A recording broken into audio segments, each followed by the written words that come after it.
Before we begin the installation of Windows NT Server, we'll need to talk about some basic requirements and other information we'll need to have on hand. Before we begin installing Windows NT Server, we'll need to make sure that our hardware components meet the minimum requirements.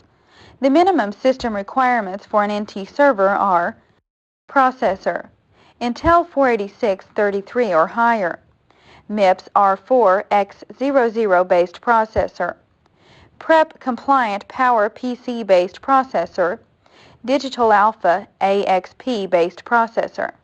Memory. Intel and RISC-based computers require 16 megabytes of RAM. Free hard disk space. Intel platform requires 125 megabytes. RISC platform requires 160 megabytes. Display. Video adapter must be VGA resolution or better. Other drivers. Intel platforms require 3.5 floppy drive. Installation can be CD-ROM or network-based. RISC platform requires a SCSI CD-ROM device for installation. Optional components. Typically, NT Server is installed into a network, which makes network interface cards and cabling required.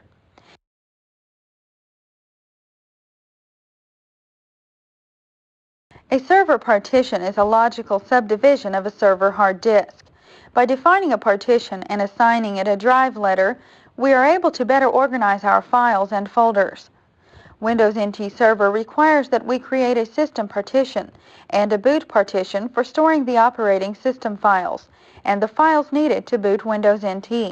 During the installation process, we will be prompted for the location and the name of the directory where the NT system files will be copied. By default, the system files will be stored in the WinNT directory. This is one area of Windows NT in which the terminology is somewhat confusing.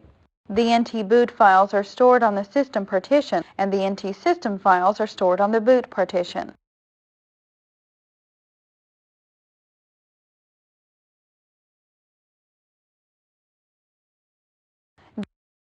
During the Windows NT Server installation process, we will be asked if we want to use the file allocation table, called FAT, or the new technology file system, called NTFS. The FAT file system is supported by DOS, OS/2, Windows 95, and Windows NT, and it should be used if we'll need to dual boot and access the partition from another operating system. However, no local security is available. It does not support Macintosh files. It does not support netware files and directory permissions during netware migration. And it does not support NT file compression. But FAT can be converted to NTFS at any time. On the other hand, NTFS is only supported under the Windows NT operating system. Local security is available. It supports Macintosh files. It supports netware files and directory permission during migration. It supports NT file compression. However, NTFS can never be converted to FAT.